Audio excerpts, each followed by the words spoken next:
In the last episode, our evening ended at the red light district, one of the most controversial area in Amsterdam. But the Netherlands is much more than city streets and nightlife.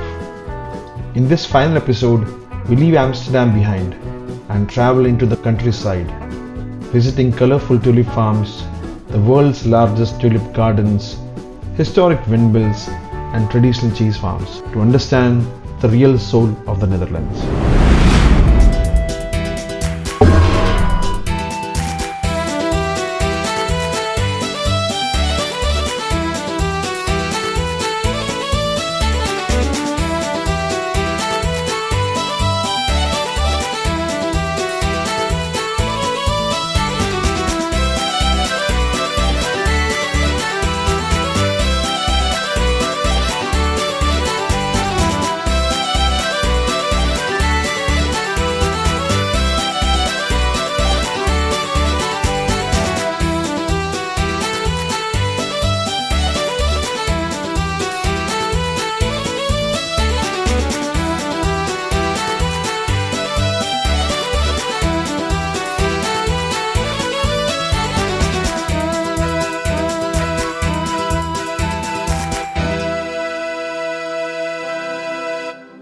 Hope you watched my previous Amsterdam episodes.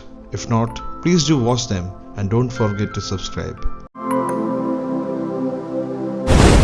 In this final episode, I joined a guided bus tour covering the tulip gardens, windmills, and a traditional cheese farm.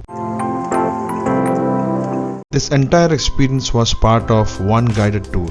We booked the tickets online and paid around €100 per person.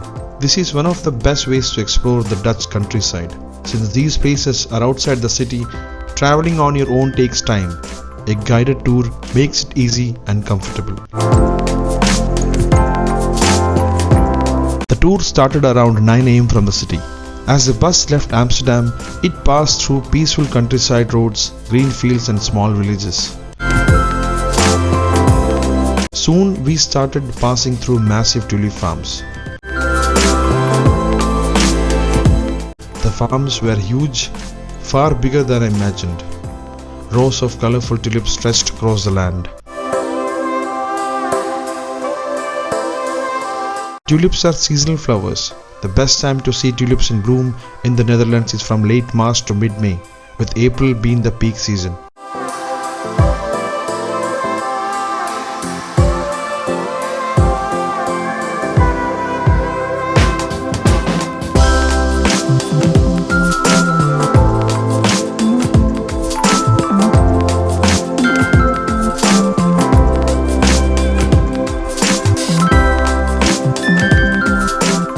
The bus then stopped at the entrance of Keukenhof. I'm not sure whether I'm spelling it right, but you may check the spelling on the screen.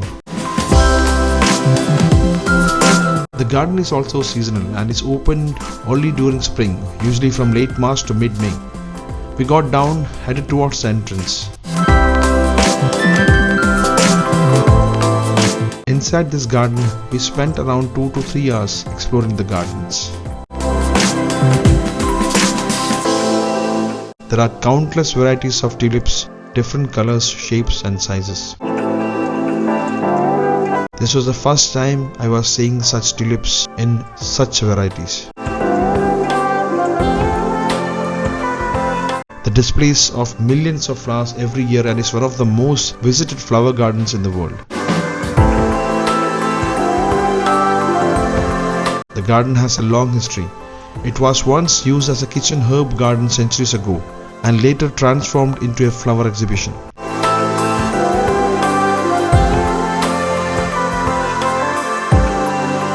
Every section feels unique and every corner is perfect for photos.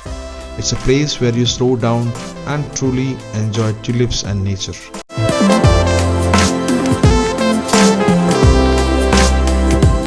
Inside the garden, I also went to a separate section, an indoor greenhouse.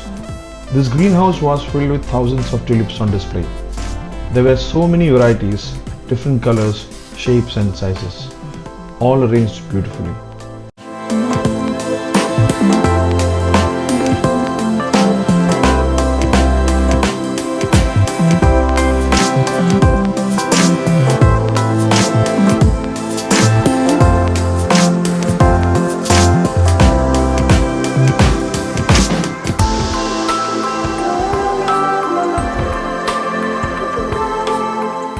Some tulips were soft shades while others were bright and bold.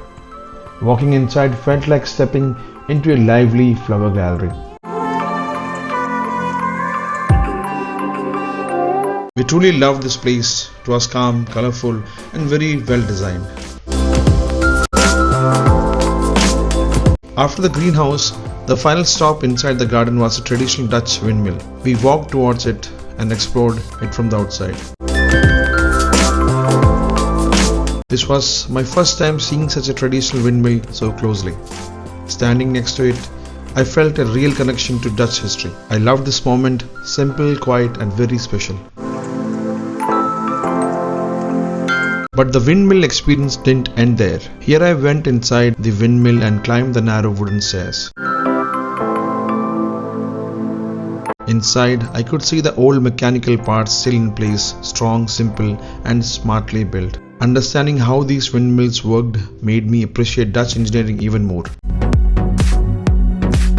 Reaching the top was amazing. The view from above looking over the land and canals was beautiful. I honestly loved this entire experience. It felt real, educational, and unforgettable. From here, we continued our journey to the famous windmill village, Zaanse Schans. On the way to the windmill farm, we stopped at a traditional Dutch cheese farm. Here we learned the full process of cheese making. A short session was given explaining how milk is turned into cheese, from fresh milk to aging and storage.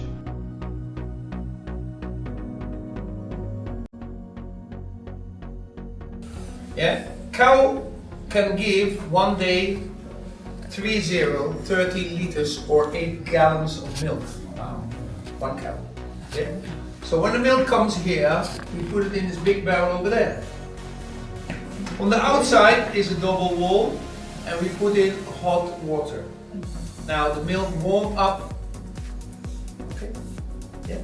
Warm up, and when it's 29 Celsius or 85 Fahrenheit, we add a very strong enzyme, and we call that rennet. Rennet, yeah, guajo, in Spanish, guajo, enzima. Yeah, this makes the milk thick like yogurt. Now, everybody from Indian background do know that the rennet we use is vegetarian, so no animal rennet. Okay, yeah, good. Now, this makes the milk thick like yogurt, and we can cut the milk. We do that with special knife. Three like these. They move inside there 30 minutes. Then we have the whey and swirl. The whey we give back to the cow, and in powder form we find as well in the.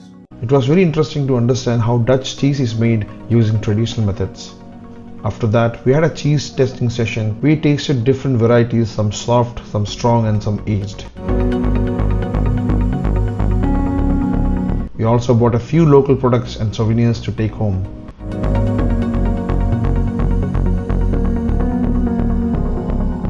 The stop was simple, educational, and very enjoyable.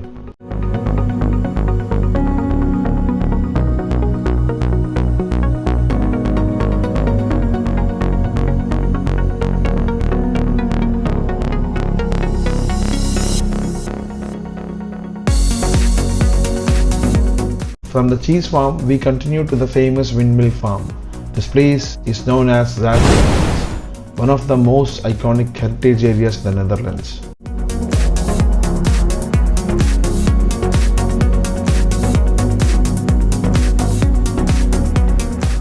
It is famous for its historic windmills, wooden houses, and traditional workshops. These windmills were once used for grinding grain, making oil, sawing wood, and controlling water levels.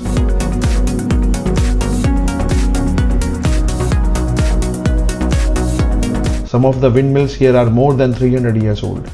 Walking through this place felt like stepping back in time.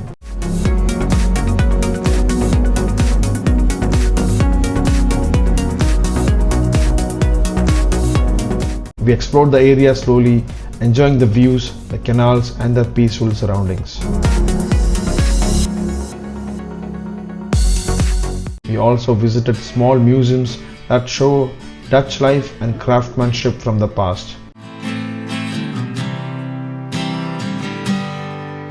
I even tried local ice cream here, simple, fresh, and very tasty. Being here made me genuinely happy. The calm countryside, historic windmills, and fresh air made this experience truly special.